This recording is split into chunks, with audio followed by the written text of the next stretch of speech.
Diamond হারবারের বিষ্ণুপুরে হুমকি দেওয়ার অভিযোগ, কাঠগড়ায় স্থানীয় বিজেপি নেতা এবং তার কর্মীরা টাকা দিতে অস্বীকার করায় গোডাউন ভাঙচুর, অফিস গোডাউন থেকে গাড়ি পর্যন্ত ভাঙচুর করা হয়।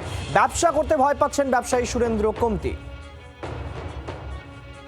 দেখুন সিসিটিভি ফুটেজে সেই গাড়ি ভাঙার ছবি আপনাদেরকে দেখাচ্ছি। আপনারা জানেন যে বিজেপি নেতাদের কেউ কেউ তোলাবাজি করছে, এ নিয়ে বিজেপির শীর্ষ নেতৃত্ব শ্রমিক ভট্টাচার্য থেকে দিলীপ ঘোষ প্রত্যেকেই কার্যত কড়া বার্তা দিয়েছেন। কিন্তু কে শুনছে কার কথা?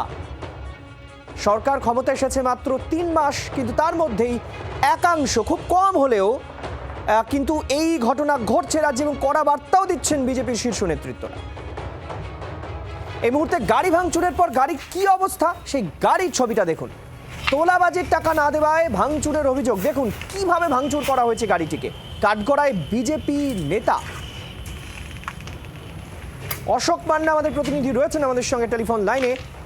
আমরা জানি যে শ্রমিক ভট্টাচার্য, দিলীপ ঘোষ প্রত্যেকে পরিষ্কার বার্তা দিয়েছেন যে রাজ্যে দল ক্ষমতায় আছে বলে তোলাবাজি করা যাবে না, কোনোভাবে করা যাবে না, প্রয়োজনে বহিষ্কার করা হবে, গ্রেফতার করা হবে। কিন্তু কে শুনছে কার কথা? এই তো এমন ভাঙচুর। হ্যাঁ, সেক্ষেত্রে সেটা বলা যায় যে এই যে ভাঙচুরটা মূলত বিজেপির পক্ষ থেকে যেটা জানা যাচ্ছে যে যেটা ভোটে গণনার পরবর্তী অর্থাৎ সেই সময় আর কি, সেই সময়কালীন এই ঘটনাটা ঘটেছে। তবে সেক্ষেত্রেও এরকম ঘটেছে, তবে কারা করেছে এটা স্পষ্ট বিজেপির পক্ষ থেকে এখনো জানানো হয়নি।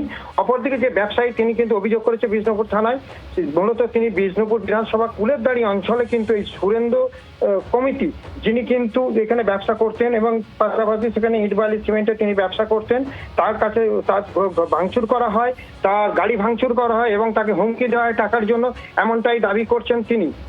হ্যাঁ, বিজেপি নেতাটা কে? এখানে বিজেপি যার বিরুদ্ধে অভিযোগ করা হয়েছে মূলত দিলীপ মন্ডল বলে কোনো বুথ সভাপতি আছে, তার বিরুদ্ধে বাবাই বা দিলীপ মন্ডল এরকম 2 জনের ব্যক্তির নামে অভিযোগ করা হয়েছে। তবে এখনো ক্ষেত্রে কিন্তু সেভাবে পাওয়া যায়নি। অশোক, আপাতত ধন্যবাদ আমাদের সঙ্গে থাকার জন্য। আর শ্রমিক ভট্টাচার্য কি বার্তা দিয়েছিলেন একটা শুনে। একটা শৃঙ্খলাপরায়ণ রাজনৈতিক দলে শৃঙ্খলা রক্ষা করবার জন্য কিছু সময় কঠোর পদক্ষেপ নিতে হয়, কিন্তু আপনারা যে খবর প্রচার করছেন যে বহু নেতাকর্মীর বিরুদ্ধে এ ধরনের ব্যবস্থা নেওয়া হয়েছে, এটা ঠিক নয়। হ্যাঁ, কিছু জায়গায় আমরা শোকজ করেছি, সামান্য কয়েকজনকে সাসপেন্ডও করা হয়েছে। তাদের সম্পর্কে কিছু বিচ্যুতির অভিযোগ ছিল, সেটা তাদের থেকে জানতে চাওয়া হয়েছে। যারা যারা 4 ঘন্টার তৃণমূল হয়ে থেকে বিজেপি হয়েছে তাদের শোকজ করা হয়েছে, তাদের সতর্ক করে দেওয়া হয়েছে, এর থেকে বেশি কিছু নয়। বাংলার আওয়াজ, বাঙালির আবেগ, জি 24 ঘন্টা।